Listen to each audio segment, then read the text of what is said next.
Film की शुरुआत एक सुनसान कोयले की खदान से हुई, जहां छोटा एडन अकेले खेल रहा था। तभी उसे एक अजीब सी आवाज सुनाई दी, जिसे डरकर वो भागकर अपने पिता फ्रैंक के ट्रक के पास गया।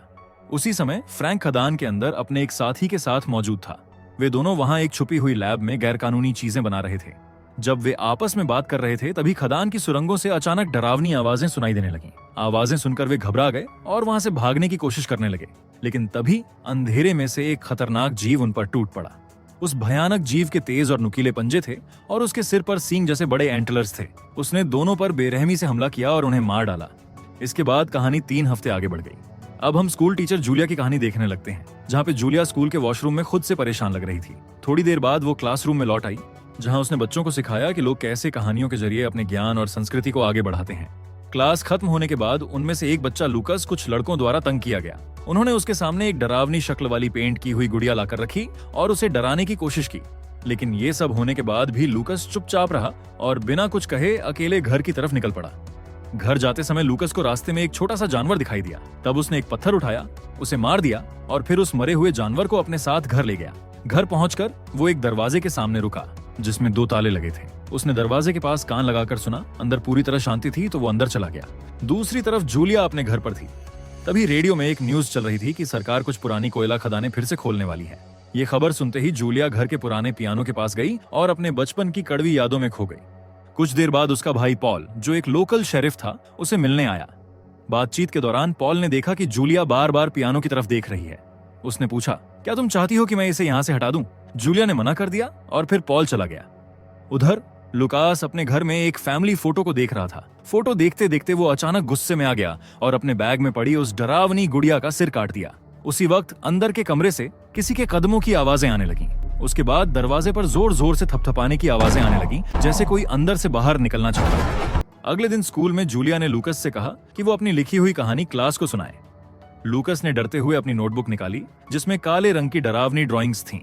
फिर उसने कहानी सुनाई 3 भालुओं की जो एक साथ रहते थे। उनमें से सबसे बड़ा भालू बीमार हो गया था और खाने की कमी की वजह से चिड़चिड़ा और गुस्सैल हो गया था, लेकिन इसके बावजूद वे तीनों एक दूसरे के साथ बने रहे। लूकस की यह कहानी इतनी डरावनी और अजीब थी कि पूरी क्लास एकदम शांत हो गई। क्लास खत्म होने के बाद जैसे ही बच्चे बाहर निकले, लूकस को तंग करने वाले एक लड़के ने देखा कि उसके बैग में किसी ने कुत्ते की गंदगी डाल दी थी। जब उसने ये देखा कि दूर खड़ा लूकस उसे देख रहा है, तो वो और भी भड़क गया। गुस्से में उसने लूकस पर हमला कर दिया और जबरदस्ती उसका चेहरा उसी गंदगी में दबाने की कोशिश करने लगा। इस हमले में लूकस को चोटें आईं और उसे स्कूल की मेडिकल रूम में ले जाया गया। जूलिया को जब इस बारे में पता चला तो वो तुरंत वहां पहुंची।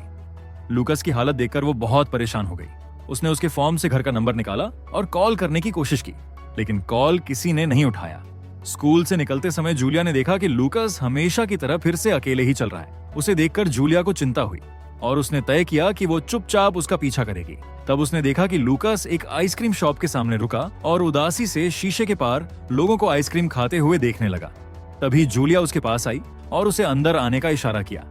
यहीं से जूलिया और लूकस के बीच धीरे धीरे भरोसा बनने लगा।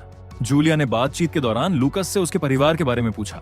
लूकस ने बताया कि उसकी माँ की मौत हो चुकी है और उसका छोटा भाई स्कूल नहीं जा रहा, क्योंकि वो उनके बीमार पिता की देखभाल करता है। जब जूलिया ने पूछा कि उसके पिता क्या काम करते हैं, तो लूकस अचानक चुप हो गया। फिर उसने कहा कि अब उसे जाना है और साथ ही ये भी कहा कि उसे दोबारा फॉलो न किया जाए। रास्ते में लूकस ने देखा कि कुछ पक्षी आसमान में मंडरा रहे हैं। जब वो उस जगह पहुंचा तो वहां एक मरा हुआ जानवर पड़ा था। उसने उस जानवर को उठाया और घर ले गया। उधर जूलिया ने तय किया कि वो खुद लूकस के घर जाकर उसकी सच्चाई जानने की कोशिश करेगी। जब वो वहां पहुंची तो उसने देखा कि दरवाजा खुला हुआ था। जैसे ही उसने अंदर झांका, उसे कुछ अजीब सी आवाजें और गुर्राहट सुनाई दी। डर के मारे जूलिया तुरंत अपनी कार में बैठी और वहां से चली गई। घर पहुंचकर जूलिया ने लूकस की फटी हुई एक ड्राइंग के टुकड़े जोड़े। उस ड्राइंग में एक डरा हुआ आदमी एक भयानक जानवर के अंदर फंसा हुआ था। जूलिया उस चित्र को ध्यान से देख ही रही थी कि तभी अचानक पॉल घर आ गया, जिससे वो थोड़ा डर गई। पॉल ने वो ड्राइंग देखी और जूलिया से पूछा कि ये क्या है। उधर लूकस ने उस मरे हुए जानवर के कुछ टुकड़े काटे, उन्हें एक ट्रे में रखा और ऊपर वाले कमरे में ले गया। कमरे में अंधेरा था, इसलिए उसने टॉर्च का इस्तेमाल किया। जैसे ही उसने ट्रे जमीन पर रखी, फ्रैंक अचानक अंधेरे से बाहर निकला। उसकी हालत बिल्कुल किसी जानवर की तरह लग रही थी। वो झपट कर खाने पर टूट पड़ा और गुस्से में चिल्लाते हुए लूकस से कहा कि वो वहां से चला जाए, और फिर अंधेरे में वापस चला गया। थोड़ी देर बाद उसका छोटा भाई ईडन बाहर आया।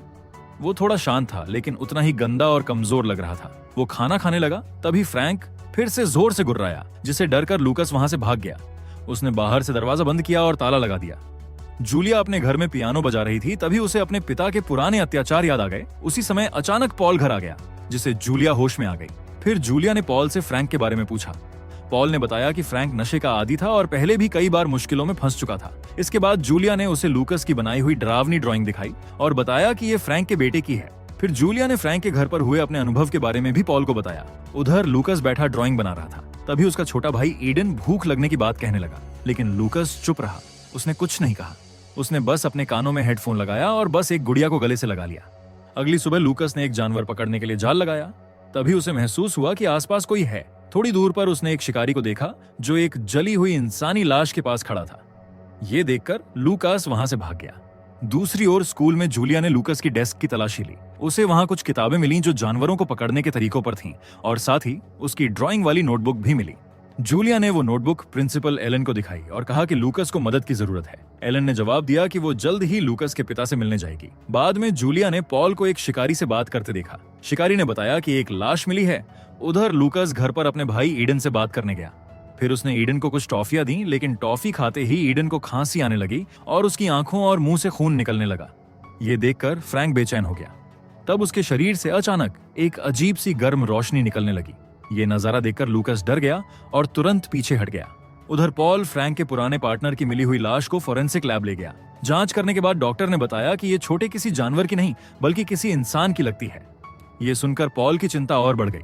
इधर प्रिंसिपल एलन फ्रैंक के घर पहुंच गई थी। जैसे ही वो अंदर हुई, उसे घर में बहुत तेज और सड़ी हुई गंध महसूस हुई।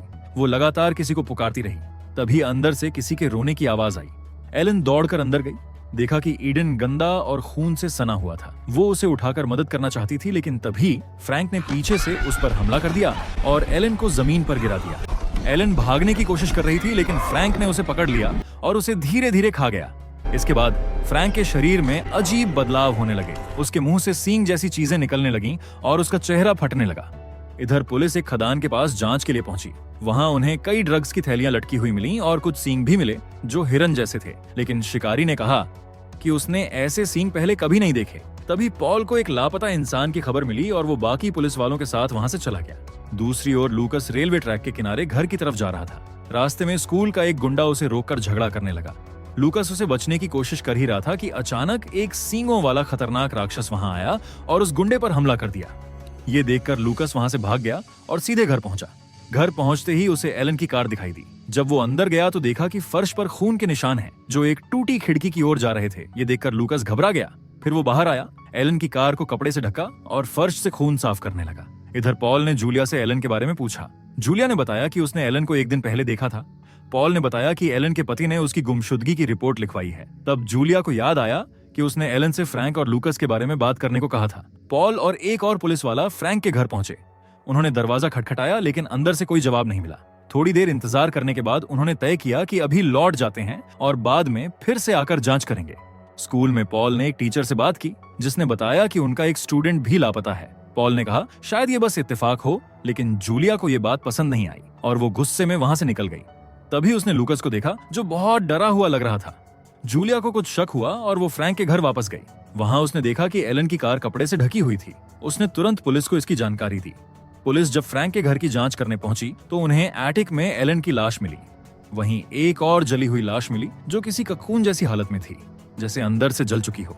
लूकस भी वहां आ गया, लेकिन जूलिया ने उसे अंदर नहीं जाने दिया और सीधे उसे अस्पताल ले गई। अस्पताल में डॉक्टर ने जांच के बाद बताया कि लूकस मानसिक तनाव में है और उस पर शारीरिक और भावनात्मक जख्मों का असर साफ दिखाई दे रहा है। ये सब सुनकर जूलिया ने मन ही मन तय कर लिया कि अब वो लूकस को गोद लेगी। अस्पताल में बैठा लूकस अपने पिता के खदान से लौटने के बाद की सारी बातें याद करने लगा। एक फ्लैशबैक में दिखाया गया कि फ्रैंक धीरे धीरे बदलने लगा था। उसने बच्चों को सुरक्षित रखने के लिए अटारी में ताला लगाया और कहा कि चाहे कुछ भी हो जाए, दरवाजा मत खोलना। कुछ दिनों बाद ईडन भी बीमार पड़ गया और फ्रैंक, जो अब बिल्कुल बदल चुका था, उसे भी उसी कमरे में ले गया। पॉल और जूलिया दोबारा उस शिकारी के पास गए। उन्होंने उसे खदान से मिले कुछ सामान और लूकस की बनाई डरावनी ड्राइंग दिखाई। ये सब देखकर शिकारी थोड़ा सीरियस हो गया। फिर उसने उन्हें एक पुरानी आदिवासी कहानी सुनाई। उसने बताया कि ये सब वेंडिगो नाम के एक राक्षस से जुड़ा है। ये एक भूत जैसी रूह होती है जो हमेशा भूखी रहती है और इंसानों का मांस खाती है। शिकारी ने कहा, इसे मारने का एक ही तरीका है, जब ये कमजोर और भूखा हो तभी उसका दिल पर वार करना होगा। लेकिन उसने साथ में यह भी बताया कि वेंडिगो कभी पूरी तरह मरता नहीं, वो बस एक नया शरीर ढूंढता है जिसे वो दोबारा जिंदा हो सके।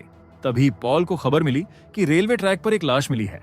जब उन्होंने जाकर देखा तो वो उसी गुंडे बच्चे की लाश थी। उसका शरीर भी आधा खाया हुआ था। पॉल अब भी इस बात पर यकीन नहीं कर रहा था कि कुछ अलौकिक हो रहा है, जिसे जूलिया नाराज हो गई। फिर जूलिया ने पॉल से कहा कि उसे अस्पताल ले चले। वहां जाकर उसने लुकास को ढूंढा और उसे अपने साथ घर ले आई। एक पुलिस वाला पॉल के घर पहुंचा। पॉल ने बताया कि वो मेयर के साथ मीटिंग खत्म कर रहा है और उसे कहा कि घर के आसपास जांच कर ले। उधर जूलिया घर में लूकस से उसके परिवार और उसके पिता की मौत के बारे में बात कर रही थी। तब लूकस ने शांत स्वर में कहा, मेरा पापा मारा नहीं है और ईडन भी उसके के साथ है। फिर लूकस ने जूलिया को उस डरावने प्राणी की ड्राइंग दिखाई और बोला, वो मुझे लेने आएगा, फिर मुझे अपने भाई के पास खदान में ले जाएगा। उधर घर के बाहर ड्यूटी पर खड़ा पुलिस वाला गोदाम से अजीब आवाजें सुनता है। उसे शक होता है तो वो तुरंत रेडियो पर पॉल को सूचना देता है। पॉल बिना समय गवाए अपनी गाड़ी लेकर तेजी से घर की तरफ निकल पड़ता है। इधर जूलिया लूकस को घर के अंदर सुरक्षित रखने की कोशिश कर रही थी। बाहर वही पुलिस वाला गोदाम की जांच करने गया। उसे वहां एक बॉक्स में कुछ हिलता हुआ दिखा। जब वो पास गया तो देखा कि अंदर ईडन बैठा था। उसने तुरंत रेडियो पर पॉल को इसकी जानकारी दी, लेकिन तभी अचानक पीछे से एक भयानक राक्षस ने उसके सिंग से पुलिस वाले के शरीर को छलनी कर दिया और उसे मौके पर ही मार डाला। पॉल जब वहां पहुंचा और धीरे धीरे गोदाम की ओर बढ़ा, उसने जमीन पर अपने साथी की लाश देखी। तभी अचानक वो राक्षस उस पर भी टूट पड़ा और उसे दूर फेंक दिया। पॉल को बहुत चोट लगी, लेकिन फिर राक्षस ने दोबारा हमला किया और उसके हाथ में चोट पहुंचाई। पॉल ने हिम्मत करके एक औजार उठाया और प्राणी पर वार किए, लेकिन उस पर कोई खास असर नहीं हुआ। अंत में राक्षस ने उसे जोर से मारा और वो वहीं बेहोश हो गया। जूलिया वहां पहुंची और घायल पॉल की मदद की। उसने बताया कि राक्षस लूकस को खदान में ले गया है और अब वो उसे बचाने जा रही है। फिर वो पॉल को छोड़कर खदान की तरफ निकल पड़ी। रास्ते में उसने एम्बुलेंस बुलाई और खुद टॉर्च और पॉल की बंदूक लेकर अंदर घुसी। अंधेरे सुरंग में जूलिया धीरे धीरे आगे बढ़ती रही। थोड़ी दूर जाकर उसने बच्चों को देखा, लेकिन तभी जूलिया ने देखा कि एक भयानक राक्षस एक भालू को खा रहा था। उसके चेहरे पर अब भी फ्रैंक की खाल मांस की तरह लटक रही थी। ये नजारा देखकर जूलिया डर गई और तुरंत उस पर गोली चला दी, लेकिन राक्षस गुस्से में उस पर टूट पड़ा और उसे जमीन पर गिरा दिया। जूलिया ने जैसे तैसे खुद को संभाला और डर के मारे बिना देखे गोलियां चलाती रही। तभी राक्षस अचानक उसके पीछे आ गया और फिर से उसे जमीन पर गिरा दिया। तब जूलिया को जमीन पर एक फ्लेयर मिली। उसने उसे जलाया, जिसे राक्षस थोड़ी देर के लिए पीछे हट गया। जूलिया ने मौके का फायदा उठाया और पास पड़ी एक लोहे की रॉड उठाकर राक्षस के सीने में जोर से घोंप दी, लेकिन राक्षस ने उसे निकाल लिया और फिर गुस्से में जूलिया की ओर बढ़ने लगा। तभी लूकास पीछे से आया और राक्षस की पीठ में चाकू घोंप दिया। राक्षस तड़पते हुए जमीन पर गिर पड़ा। जूलिया ने फौरन चाकू उठाया और उसके सीने में कई बार वार करके उसका दिल निकाल लिया, लेकिन वो दिल इतना गर्म था कि जूलिया का हाथ जल गया और वो उसे जमीन पर गिरा बैठी। तभी एडन की डरावनी चीख सुनाई दी। वो भी अपने पिता की तरह बदलने लगा था। ये देख जूलिया ने चाकू उठाया और ईडन की ओर बढ़ने लगी। तभी लूकस ने उसे रोका। उसे उम्मीद थी कि उसका भाई ठीक हो जाएगा, लेकिन जूलिया ने उसे समझाया कि अब उसे नहीं बचाया जा सकता।